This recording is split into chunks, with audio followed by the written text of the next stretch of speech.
मध्य प्रदेश में स्कूल शिक्षा विभाग द्वारा छात्रों को वर्ल्ड क्लास एजुकेशन मुहैया कराने के दावे पर एक बार फिर सवाल खड़े हुए हैं।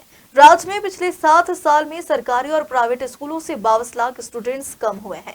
वहीं अब विपक्ष ने प्रदेश सरकार को घेरते हुए शिक्षा व्यवस्था पर सवाल उठाए, तो वहीं कैबिनेट मंत्री इंदर सिंह परमार ने कहा कि प्राथमिक और माध्यमिक स्कूलों में छात्रों की संख्या कम होने का मुख्य कारण निजी स्कूल है। आप समझ सकते हो कि शिक्षा का स्तर मध्य प्रदेश के अंदर कैसा गिर रहा है।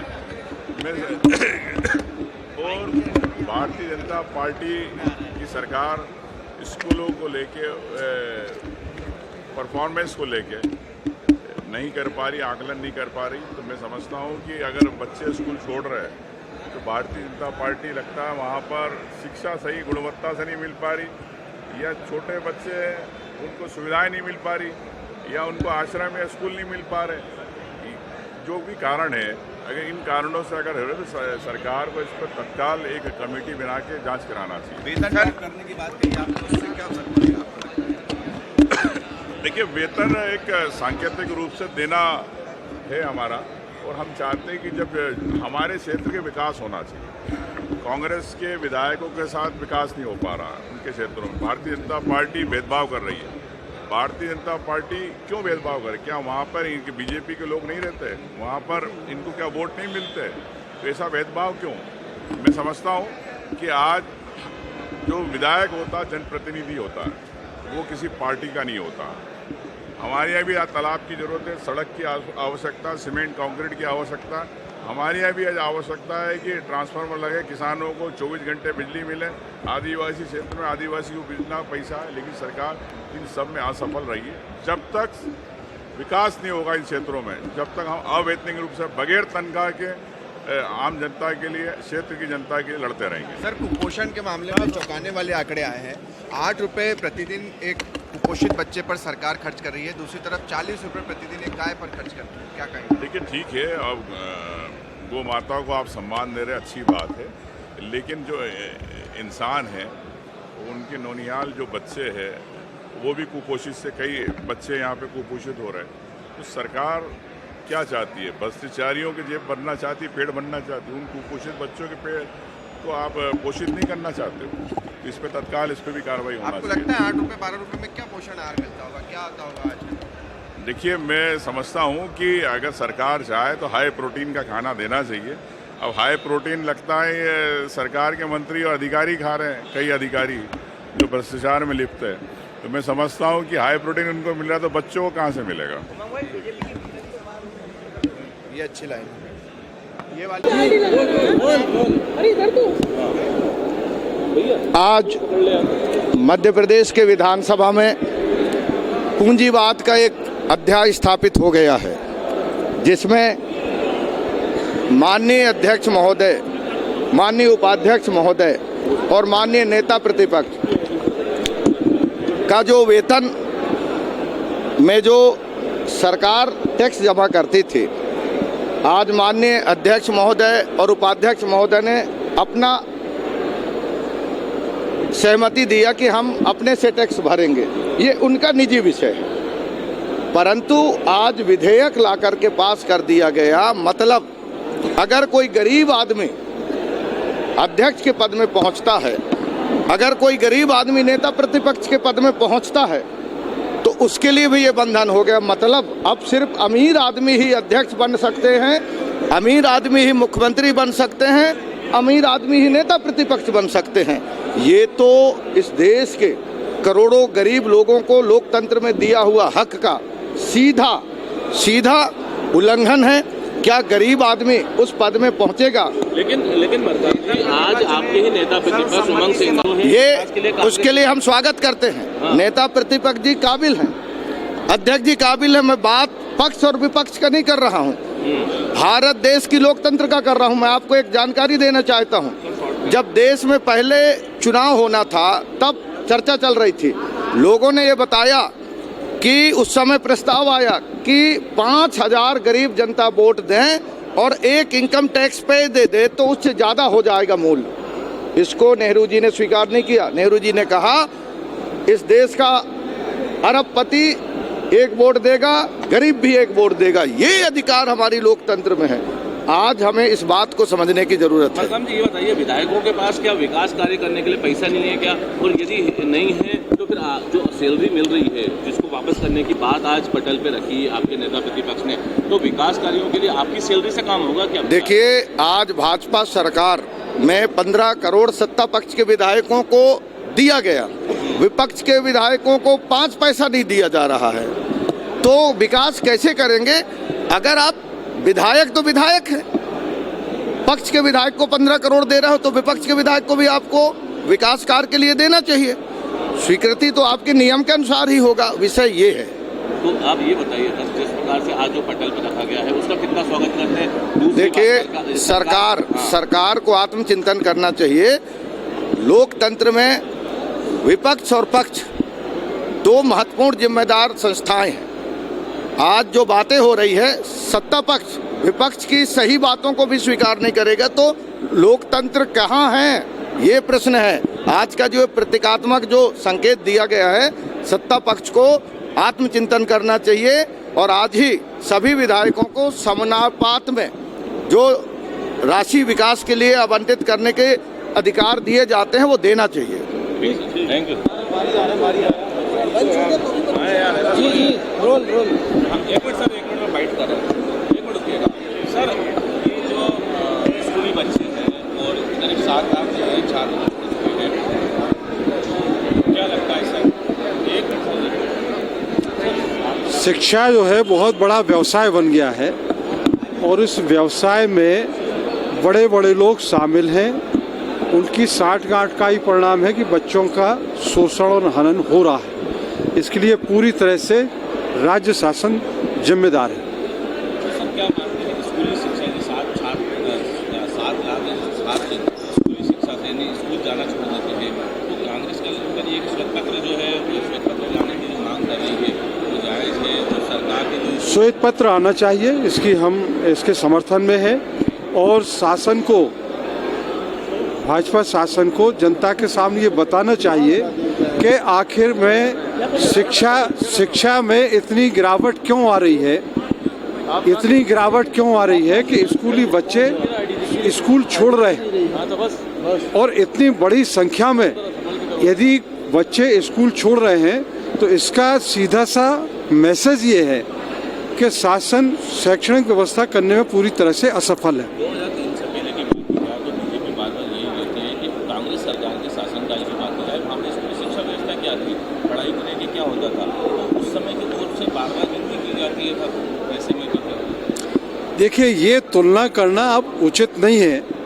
उस समय क्या व्यवस्था थी वो अलग बात है, लेकिन वर्तमान में जो शासन है उस शासन की ये जिम्मेदारी बनती है। और 20 साल से बीजेपी सरकार मध्य प्रदेश में है, तो 20 साल में ये पिछले वर्षों का रोना रोता रहें और 20 साल से ये कुछ ना करें, वर्तमान में भी कुछ ना करें, और इसके लिए वो पूरी तरह से जिम्मेदार हैं। जिम्मेदारी लेना चाहिए और शिक्षा का स्तर सुधारने का प्रयास करना चाहिए।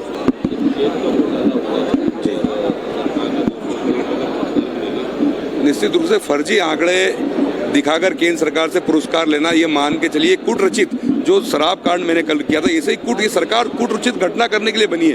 केक की रिपोर्ट के बाद महिला बाल विकास हो, विद्युत मंडल हो, ये अन्य स्वास्थ्य विभाग को, हर विभाग में झूठे आंकड़े पेश करके असत्य जानकारी देकर इस तरह सरकार वाही लूटना और फिर केक जैसे महत्वपूर्ण जो सरकार को आईना दिखाने का काम करता है, उस रिपोर्ट में असत्यता सामने आती है। ये बड़े दुर्भाग्य की बात है और मध्य प्रदेश के लिए बड़े शर्म की बात है। और उस सबसे बड़ी शर्म की बात, जो अधिकारी, जो दोषी हैं, जो जनप्रतिनिधि दोषी हैं, उनके ऊपर कड़ी कार्रवाई होनी चाहिए। सरकार में बैठे हुए लोग उस पर कार्रवाई करें और इस तरह से मध्य प्रदेश को अपमानित नहीं होना पड़े जिस तरह से आज केक की रिपोर्ट में हमें अपमानित होना पड़ा है। 7 लाख जो है छात्रों ने जो है स्कूली परीक्षा छोड़ी है सर, स्कूली पढ़ाई। देखिए उनका कांग्रेस का कहना है सर इस मामले में जो देखिए, इसमें ऐसा है, ये कांग्रेस के लोगों ने उनके समय की जो दुर्दशा है जिसके लिए श्रीमान दिग्विजय सिंह जी दोषी है, अब उस पर राजनीति करेंगे, बात करेंगे तो मैं उनसे बात करूंगा। लेकिन बेसिकली जो हमने अध्ययन किया है नीचे तक का, क्योंकि मेरे पास स्कूल शिक्षा विभाग था, जब अध्ययन किया है तो ऐसे सारे पॉइंट आए हैं। किसी एक कारण से प्रभावित नहीं हो रहा है, लेकिन बहुत सारे कारण ऐसे हैं जिसके कारण प्रभावित हुआ है। अब सरकारी स्कूल का प्राथमिक शिक्षा और मिडिल में संख्या कम होने का कारण है कि प्राइवेट स्कूलों में ज़्यादा लोग जाने लगे। और इसका कारण ये था कि हम बहुत बड़ी संख्या में भर्ती नहीं कर पाए थे। जो हम लगातार अभी 2 साल में 50,000 से ज़्यादा स्कूल शिक्षा में हमने भर्ती करने का काम किया। वो सब कारणों को समेटते हुए, वो कोई एक कारण नहीं है लेकिन बहुत सारे कारण होकर के, जिनमें परिवार के लोगों का भी व्यक्तिगत कारण भी उसमें है। बच्चे जब एडमिशन लेते हैं, जिनका पंजीयन होता है, वो आंकड़ा एक अलग प्रकार का आ रहा है। लेकिन धीरे धीरे बच्चे जब आगे बढ़ते जाते हैं तो कुछ बच्चे अपने पारिवारिक कठिनाइयों के कारण से ड्रॉप आउट जाते हैं। उसका कारण ये है कि बहुत बड़ी संख्या में मध्य प्रदेश के लोग, हमारे जैसे ट्राइबल क्षेत्र झाबुआ इधर के, बड़ी संख्या में लोग बाहर जाते हैं काम करने के। परिवार का कोई सदस्य नहीं रहता, वो बच्चों को भी साथ में ले जाते हैं। लेकिन मध्य प्रदेश सरकार ने अभी जो प्रयास किया है कि भाई हम अपने ऐसे बच्चों को सबको छात्रावास अनिवार्य करें, ताकि वो अपने माँ बाप 2-4 महीने के लिए बाहर जाते हैं तो स्कूल नहीं छोड़े, स्कूल की पढ़ाई प्रभावित नहीं हो। और केवल हमने ट्राइबल क्षेत्र में नहीं, अन्य क्षेत्र में भी हमने छात्रावासों का इसीलिए रखा है कि छात्रावासों की संख्या बढ़ाई जाए, ताकि ऐसे बच्चे हम उनको कवर कर सकें। 2016 से लेकर 2024 तक जो है विपक्ष कह रहा है कि पोषण आहार में जो है 110 करोड़ रुपये का घोटाला हुआ है। देखिए, कमियां गिनाने को गिनाई जा सकती हैं, लेकिन आज ही मैं अक्षय पात्र के कार्यक्रम से आया सुबह, और उसके मुझे लगता है कि अगर क्वालिटी फूड देना है तो ये कोशिश सबकी रहनी चाहिए। कोई कमी बेसी बताएगा तो हम उसे ठीक करेंगे। मैं आलोचना को बुरा नहीं मानता हूँ। कमियां आप बताएं या प्रतिपक्ष बताए, सुधारने की जिम्मेदारी हमारी। जिस प्रकार से पिछले 7 साल के आंकड़े देखे जाए तो करीब 22 लाख बच्चों ने स्कूल छोड़ा है, तो कांग्रेस कह रही है कि इसमें जो है सरकार को श्वेत पत्र लेकर आना चाहिए। अब देखिए, रही बात कांग्रेस की, तो कांग्रेस का काम है विरोध करना, विपक्ष का अपना काम कर ही रहा है। लेकिन मध्य प्रदेश की सरकार, डॉक्टर मोहन यादव जी की सरकार और भारतीय जनता पार्टी की सरकार निरंतर बच्चों के भविष्य को लेकर हमेशा से चिंतित रही है। और लगातार ही मध्य प्रदेश की सरकार पिछले 1 साल से डॉक्टर मोहन यादव जी की सरकार चिंतित होते हुए स्कूलों के भविष्य, जो बच्चे हैं उनके भविष्य की चिंता पालते हुए नित नई योजनाएं बना रहे हैं। निश्चित ही आने वाले समय में बच्चों के भविष्य की चिंता पालते हुए, उनके हित को देखते हुए नई नई योजनाएं बनाकर उनको किस प्रकार से हित हो, उसके लिए संकल्पित भी है और अपने आप में ईमानदारी के साथ गंभीरता पूर्वक बच्चों के भविष्य की चिंता पाले हुए। लेकिन कांग्रेस कह रही है कि सरकार को इस मुद्दे पर श्वेत पत्र लेकर आना चाहिए। अब देखो, कांग्रेस का काम कांग्रेस कर रही है, कांग्रेस का काम तो कांग्रेस करे, वो क्या करने वाली है क्या नहीं करने वाली उसमें हम लोग कैसे कह सकते हैं। क्योंकि कांग्रेस को वैसे तो उनकी सरकार में तो उन्होंने कुछ किया नहीं, जब उनको मौका मिला था वो अन्य किसी कामों में लगे हुए थे। मध्य प्रदेश की सरकार, भारतीय जनता पार्टी की सरकार, डॉक्टर मोहन यादव जी की सरकार बच्चों के भविष्य को लेकर, स्कूली बच्चों की चिंता करने के लिए कृत संकल्पित है और निरंतर इस दिशा में कदम उठा रही है कि उनके भविष्य के संवारने का काम कर रही है। बहुत बढ़िया था कि जो उनकी सैलरी है, उस सैलरी से जो है विकास की संस्था की रचना के लिए जो उनको तनख्वाह मिलती है वो विकास कार्यों में खर्च करते हैं। आप कितने से यदि कांग्रेस के सारे विधायक यदि अपनी सैलरी दे रहे हैं विकास कार्यों के लिए, सरकार पे उन्हीं सरकार लगा रहे हैं, नहीं भाई, हम लोग भी ऐसे सैलरी मिलती है तो खर्च ही करते हैं।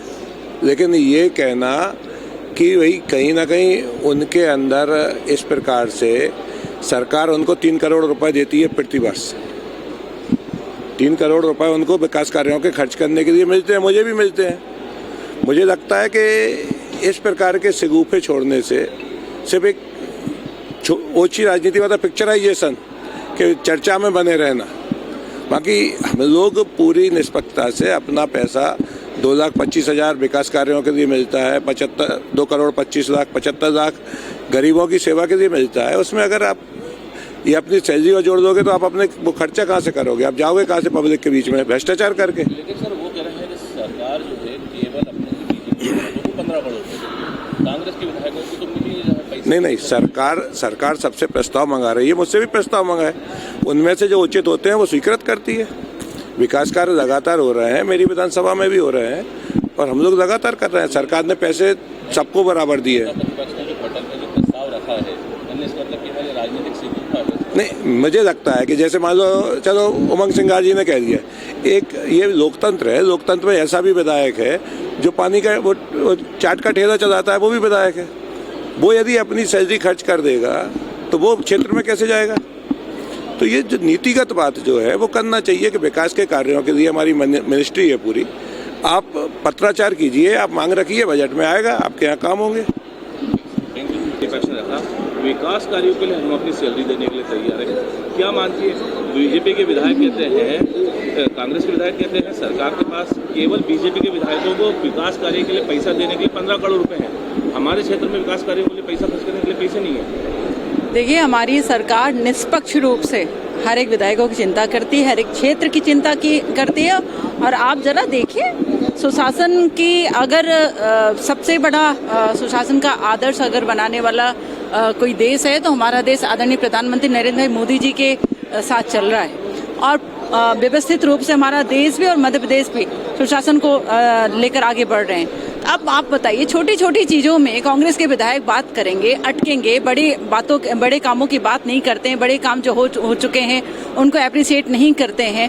तो मुझे लगता है कि उनको अपनी सैलरी और विधायक निधि इसी सब में मुझे लगता है रह जाएगा पूरा 5 साल। और बड़े कामों की बात करनी चाहिए उन्हें। ये प्रस्ताव जो उन्होंने रखा है नेता प्रतिपक्ष ने कि विकास कार्यों के लिए हम अपनी सैलरी के माध्यम से जो है विकास कार्य कराएं, ये आप क्या मानते हैं? क्या विपक्ष किस तरह की राजनीति कर रहा है? देखिए, ये तो उनका कहना चाहिए कि बड़ा मन है और ऐसा करना भी चाहिए कि जनता की सेवा असली में तभी हो पाएगी जब नेता प्रतिपक्ष इसका आदर्श स्थापित करेंगे। और अगर नेता प्रतिपक्ष ऐसा कर रहे हैं कि अपनी सैलरी से विकास कार्य उन्हें करना है, हम सब उनके साथ में हैं, वो इस कदम को आगे बढ़ाएं। और ये प्रदेश हित में विकास के लिए बहुत अच्छी बात है। धन्यवाद। ये तो बात उन्होंने कही है, उन्होंने पत्र तो लिखा है, विकास के लिए राशि सवाल खड़े किए जा रहे हैं। देखिए, मैंने पहले भी कहा कि मैं भारतीय जनता पार्टी का एक अनुशासित कार्यकर्ता हूं। मैं इस पर कोई टिप्पणी देना नहीं चाहता, लेकिन मैं लगातार देख रहा हूं कि सागर के एक विधायक जो टिप्पणी कर रहे हैं, मेरी भारतीय जनता पार्टी में ज्वाइनिंग राष्ट्रीय अध्यक्ष बीडी नड्डा जी के बंगले पर उनके मार्गदर्शन में हुई थी।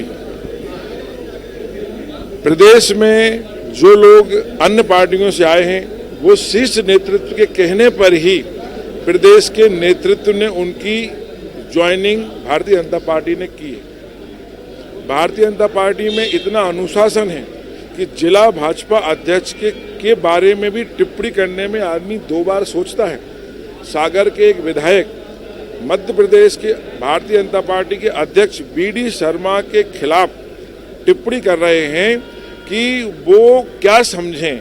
वो तो कल ही 5 साल पहले विद्यार्थी परिषद से भाजपा में आए हैं। इसका मतलब ये कि अब वो भारतीय जनता पार्टी से ऊपर हो गए। विद्यार्थी परिषद से तो जहाँ तक मैंने सुना है कि आदरणीय अमित शाह जी भी आए हैं, आदरणीय नड्डा जी भी आए हैं, आदरणीय राजनाथ सिंह जी विद्यार्थी परिषद से आए हैं। ये सारे लोग विद्यार्थी परिषद से जुड़े हुए हैं। और आज एक सागर के विधायक कहते हैं कि भाजपा के ये बीडी शर्मा जी प्रदेश अध्यक्ष तो 5 साल पहले ही आए हैं। ये सब भारतीय जनता पार्टी का शीर्ष नेतृत्व देख रहा है, प्रदेश नेतृत्व देख रहा है। जहाँ तक मैं समझता हूँ, मुझे और ज़्यादा टिप्पणी करने की आवश्यकता नहीं है।